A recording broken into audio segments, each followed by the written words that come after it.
Today we're going to discuss the power of Oculesics. Oculesics itself comes from the word oculus, which means the eye. It's a part of Kinesics. Kinesics itself comes from the word kinesis, which means the motion. It's a subcategory of Kinesics. It is the study of the eye movement, eye behavior, the gaze, the eye-related non-verbal communication. The specific definition it varies depending on the application, whether it be in the fields of medicine or social science. Oculesics is one form of non-verbal communication, which is the transmission and reception of meaning between the communicators without the use of words. It can include the environment around the communicators, the physical attributes, the characteristics of the communicators, and the behavior of the communicators. There are 4 non-verbal communication cues, which are spatial, temporal, visual, and vocal, and each relates to one or more forms of non-verbal communication. The first being Proximix, which is the study of time; haptics, the study of touch; Kinesics, the study of movement; Oculesics, the study of eye behavior; olfactics, which is the study of scent; paralanguage, which is also called vocalics. It is the study of voice communication outside of language or linguistics. It's also called paralinguistics. Last but not the least, we have Proximix, which means the study of space. Now there are different dimensions of Oculesics. We have eye contact, eye movement, pupil dilation, gaze direction. Ray Birdwhistell. He was one of the earliest theorists who talked about non-verbal communication. Even he being an anthropologist, he created the term kinesics, which is defined itself as a communication and perceived more from the meaning from the facial expressions and body gestures. Birdwhistell spent 50 years analyzing kinesics. He wrote 2 books. One is Introduction to Kinesics and Kinesics in Context.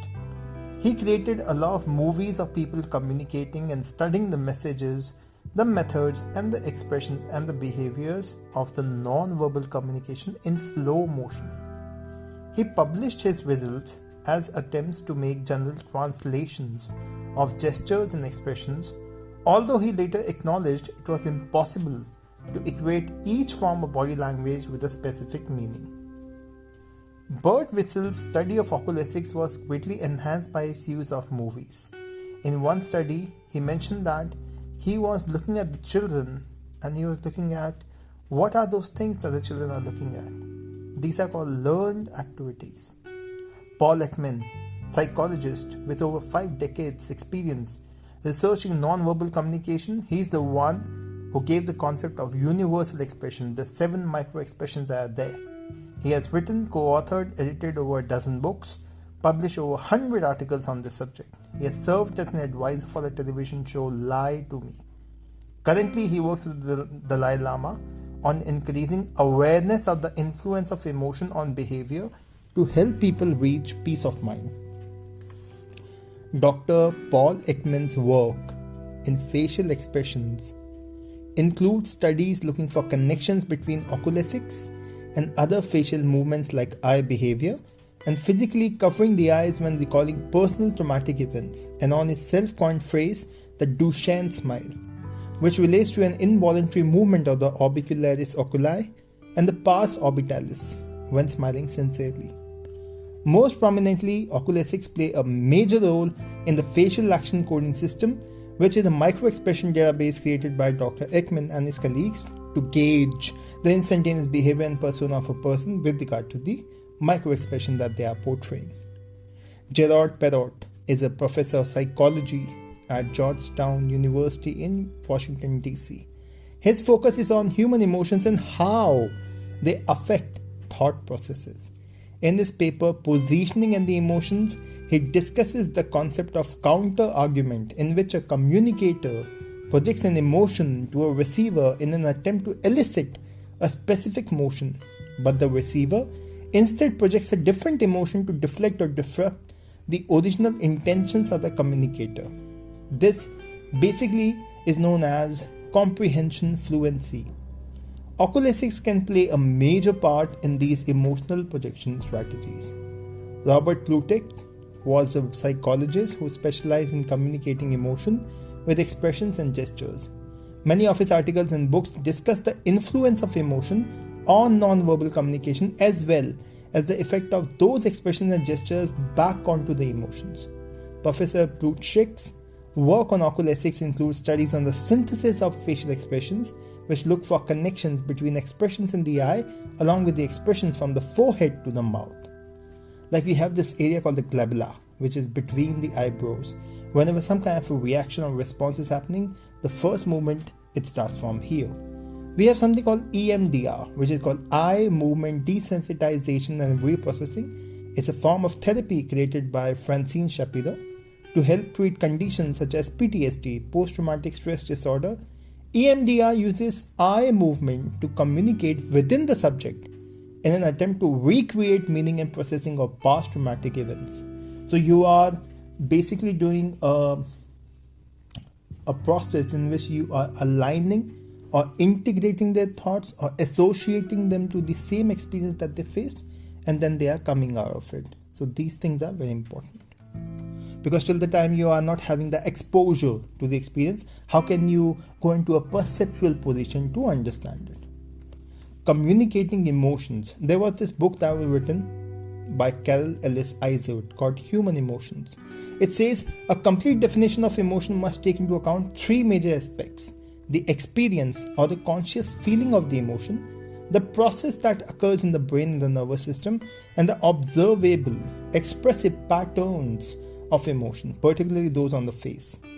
So this third component is where Oculesics plays a role in the non-verbal communication of emotion. Oculesics is a primary form of communicating emotion.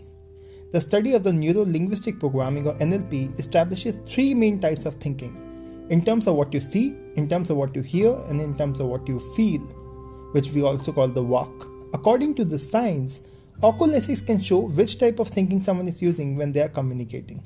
A person thinking visually might physically turn their eyes away, as if to look at an imagined presentation of what they are thinking, even to the point of changing the focus of their eyes. Someone thinking in terms of hearing might turn their eyes as much as possible to one of their ears. And someone who is thinking in terms of your body, they start looking downwards because the emotion is coming from their body. Whether or not someone intends to send a particular meaning or someone else perceives meaning correctly, the exchange of communication happens and can initiate emotion. It is important to understand these dynamics because we often establish relationships with Oculesics. There are some emotions, some list of basic 15 emotions that Dr. Ekman has stated. Plutek's wheel of emotions normally condense them into 8. That's why we have a universal grammar of emotions of 7. Now let me take this into consideration with regard to the nuances of Oculesics. Let's take the emotion of anxiety. Anxiety has wetness or moisture in the eyes. Anger, eyes glaring and wide open. Boredom, eyes not focused or focused on something else. Desire, eyes wide open, dilation of pupils. Disgust, rapid turning away of eyes. Envy, glaring. Fear, eyes could be wide or looking downward, could also be closed. Happiness, glittery look to eyes, wrinkle at the sides. Interest, intense focus, perhaps squinting. Pity, heavy gaze to eyes, moisture in eyes. Sadness, tears in eyes, looking downward, also possibly sleepless appearance. Sadness. Shame, eyes looking down while head is turned down. Surprise, eyes wide open. These are some of the eye behaviors with the emotional summaries. Now let's talk about the cultural impact.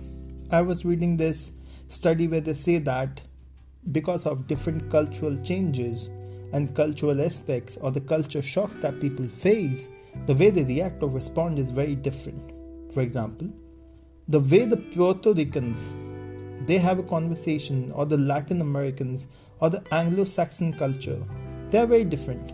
Anglo-Saxons who are from the Great Britain, they are more into having a proper eye contact. If somehow you're not having the eye contact in the right manner, then they feel that the other person is not confident, which is opposite to the Latin American culture, which you can say is very not that tight. There is a certainty. Sometimes the averting of the eye is portraying a lack of confidence. Sociologists have found that Anglos tend to look steadily and intently into the eyes of the person whom they are speaking. Latinos will look into the eyes, but only in a fleeting way. The Latino tends to look into the other person's eyes and then immediately allow his or her voice to wander when speaking. Traditional Anglo-Saxon culture, averting the eyes portrays lack of confidence, which I have told you. Also, truthfulness. The proximity with regard to the truth, it keeps changing with regard to the variation in the eye structure. However, in Latino culture, if you have a direct eye contact, it means you are challenging the individual or you have some kind of a romantic interest in the person. So this is the perception of Oculesics. Imagine the confusion that this slight difference can cause in a professional situation, like an interview. An Anglo-Saxon individual who is interviewing a Latino for a position and found the person to be lacking confidence because of their lack of eye contact, and the vice versa, the Latino would lose out on the employment opportunity solely because of the cultural differences. Imagine also how uncomfortable a Latino would feel during the interview because he or she may interpret the Anglo's direct eye contact as expressing disapproval. These kinds of cultural differences occur every day and cause unnecessary mixed signals to be sent because of the lack of knowledge of another individual's culture. Muslim culture also, we have seen that normally when you're glancing towards the opposite sex, you are only restricting it to the hands and the faces. In Indian cultures also, we can't look into the eyes of the elders to a larger extent because it seems as if you're not respecting them. So these dealing with cultural differences with regard to the theory of eye contact, eye gestures, eye expressions is extremely important and relevant. This is something that we have to take into consideration almost on a daily basis. That's why we are opening this awareness with regard to the eye contact or the science of studying of eye gazing, which is Oculesics. I hope while listening to this, I was able to add some value into your life. Thank you, and please stay tuned because we'll be opening a lot of concepts on non-verbal communication in the upcoming episodes. Thank you, take care, and have a great day.